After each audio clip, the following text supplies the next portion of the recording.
दोस्तों नमस्कार। आज हम लाए हैं एक कथा जिसका शीर्षक है हनुमान जी ने कैसे तोड़ा सत्यभामा का घमंड। तो दोस्तों दिव्य कथा की तरफ चलते हैं। कथा इस प्रकार है। भगवान श्री कृष्ण की प्रिय पत्नी सत्यभामा अपने सौंदर्य, वैभव और समृद्धि के कारण द्वारका में अत्यंत विख्यात थी। उनका स्वाभिमान कभी कभी अहंकार का रूप ले लेता। वे मानती थीं कि संसार में उनसे अधिक सुंदर, दानवीर या प्रतिष्ठित कोई नहीं। कृष्ण मुस्कुराते, क्योंकि वे जानते थे कि वास्तविक श्रेष्ठता दान, विनम्रता और ईश्वर भक्ति में ही है। समय आने पर स्वयं प्रभु ने उनके घमंड को दूर करने के लिए अपने परम भक्त पवन पुत्र श्री हनुमान जी को भेजा। यही कथा आज हम सुनेंगे कि कैसे हनुमान जी ने सत्यभामा का अहंकार चकनाचूर कर दिया। द्वारका में स्वर्ण वैभव की दीप्ति। द्वारका नगरी में उत्सव का वातावरण था। मंदिरों में शंखध्वनि, राजमहल में गंधर्व नृत्य और सड़कें फूलों से पटी थी। इसी अवसर पर सत्यभामा ने एक भव्य सभा रखवाई थी। मेरे समक्ष किसी का वैभव टिक ही नहीं सकता। वे अपने दर्प में सबको नीचा दिखा देना चाहती थी। भगवान कृष्ण उन्हें शांत भाव से देखते, परंतु कुछ कहते नहीं। रुक्मिणी जी संसार के दुखों से परिचित थीं, इसलिए हर पल में विनम्रता देखी जाती थी। पर सत्यभामा वो चाहती थी कि कृष्ण भी स्वीकारें कि वो उनकी सबसे प्रिय और श्रेष्ठ रानी है। एक दिन उन्होंने पूछा, प्रभु क्या मैं आपकी सबसे प्रिय नहीं? कृष्ण चुप रहे, बस एक मधुर मुस्कान। यह चुप्पी सत्यभामा के अहंकार को और धड़काने लगी। राजकुमार नरकासुर वध और पारिजात का अभिमान। जब कृष्ण ने दैत्य नरकासुर का वध किया, तब वे स्वर्ग से पारिजात वृक्ष सत्यभामा के लिए ले आए, परंतु वो भी उनके दर्प को रोक न सका। सत्यभामा को लगा, मेरे पास पारिजात, अनगिनत दासियां, स्वर्ण रत्न सब कुछ है, मैं ही सबसे महान। अंततः कृष्ण ने समझ लिया कि अब उनके अहंकार को तोड़ना आवश्यक है। कृष्ण का विचार, हनुमान को बुलाने का समय। कृष्ण बोले, प्रिय सत्यभामा, यदि तुम स्वयं को महान मानती हो तो एक परीक्षा दे दो।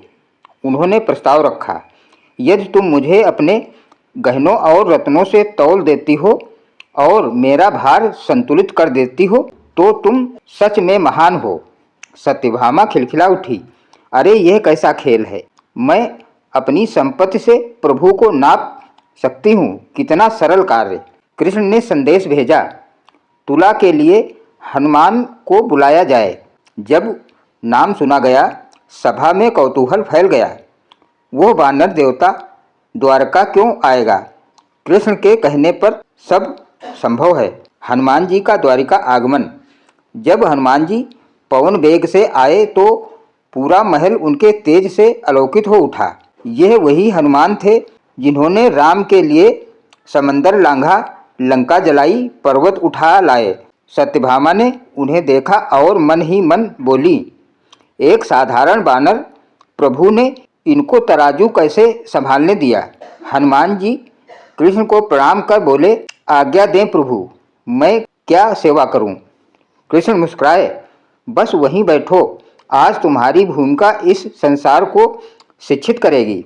स्वर्ण रत्न तराजू और बढ़ता हुआ घमंड। स्वर्ण और हीरों की दो मोटी तुलाएं रखी गईं। एक तरफ भगवान कृष्ण विराजमान हुए। सत्यभामा गर्व से हंसती हुई बोली, देखिए जल्द ही आपको संतुलित कर दूंगी। सबसे पहले उन्होंने रखा मोती माणिक्य, स्वर्ण हार, नवरत्न मुकुट, कंठमणि, मणिरत्न कमरबंद। तराजू की दूसरी थाल भरती जा रही थी, पर कृष्ण की ओर का पड़रा जरा भी न झुका। सभा में कानाफूसी, पर सत्यभामा हार मानने को तैयार नहीं थी। उन्होंने खजाने का द्वार खुलवाया, राज्य के सारे रत्न लाओ, धन धान्य स्वर्ण रत्न सब डाल दिए, पर तराजू क्षण भर भी नहीं हिला। अब सत्यभामा का चेहरा उतर गया। एक पल को वो सोचने लगी, क्या वास्तव में प्रभु इतने भारी हैं या मेरा धन कम है। रुक्मिणी की विनम्रता और भक्ति की महिमा। उसी समय शांत स्वर में रुक्मिणी आगे आईं। उन्होंने कृष्ण को प्रणाम किया, फिर तुला में एक छोटी सी तुलसी दल रख दी और तभी कृष्ण का पलड़ा नीचे झुक गया। सभा चकित, सत्यभामा स्तब्ध, रुक्मिणी मुस्कुराई। भक्ति और प्रेम के आगे स्वर्ण का क्या मूल्य। लेकिन सत्यभामा का घमंड पूरी तरह टूटा नहीं। उनका मन बोला, तो बस तुलसी ही काफ़ी है, मेरा धन क्यों विफल हुआ। कृष्ण बोले, स्वर्ण में अहंकार है, तुलसी में प्रेम। प्रेम का भार श्रेष्ठ से बड़ा होता है। यह सुनकर सत्यभामा सिकुड़ गई। पर अभी एक शिक्षा शेष थी, हनुमान की शिक्षा, हनुमान जी का रहस्य, अग्नि परीक्षा। कृष्ण हनुमान जी से बोले, अब सत्यभामा के अहंकार का अंतिम अंश भी मिटा दो।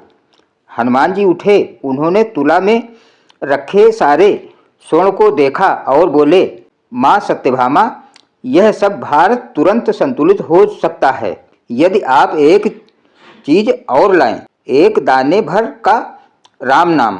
सत्यभामा हंस पड़ी। राम प्रभु श्री कृष्ण के आगे राम का क्या अर्थ। सभा मौन। कृष्ण बस मुस्कुरा रहे थे। हनुमान बोले, कृष्ण और राम एक हैं, पर जिस सत्ता को आप पहचाने नहीं उसका नाम भी आपके लिए हल्का है। सत्यभामा ने पूछा, तो फिर तुम ही दिखाओ कैसे। हनुमान जी ने राम नाम लिखित एक छोटा सा पत्थर तराजू में रखा और देखते ही देखते कृष्ण का भारी पलड़ा ऊपर उठने लगा। सब हैरान। अभी कुछ देर पहले पूरा स्वर्ण भी हल्का था, अब एक छोटे से पत्थर ने सब बदल दिया। जब हनुमान ने दिखाया सच्चा स्वरूप, हनुमान जी ने अपना भी पलड़ा खाली किया और कृष्ण का पलड़ा हिल भी ना सका। हवा थम गई, ध्वनि मौन हो गई, मानो समय थम गया हो। हनुमान बोले, मैं किसके चरणों में हूँ। सभा एक स्वर में, कृष्ण के। हनुमान ने फिर पूछा, कृष्ण कौन। लोग चुप। कृष्ण ने स्वयं उत्तर दिया, मैं वही राम हूँ और यह मेरा अनंत सेवक।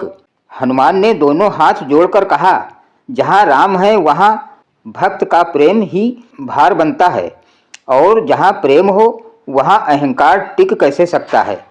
यही वचन सत्यभामा के हृदय को भेद गए। उन्हें एहसास हुआ, मैंने प्रेम नहीं दंभ दिखाया था। सत्यभामा का हृदय परिवर्तन। सत्यभामा रो पड़ी। उन्होंने हनुमान से क्षमा मांगी, मुझे माफ़ करें, मैंने अपने को महान समझ लिया। हनुमान ने सहजता से कहा, अहंकार संसार की सबसे भारी वस्तु है और प्रेम सबसे हल्का। उन्होंने सत्यभामा के शीश पर हाथ रखा और उसी पल उनका हृदय विनम्रता से भर गया। कृष्ण ने सत्यभामा को अपने पास खींचा और बोले, अब तुम महान हो क्योंकि तुमने अपने भीतर के घमंड को जीत लिया। द्वारिका में आनंद और भक्ति का उत्सव। पूरी द्वारिका में डुगडुगियाँ बज उठीं।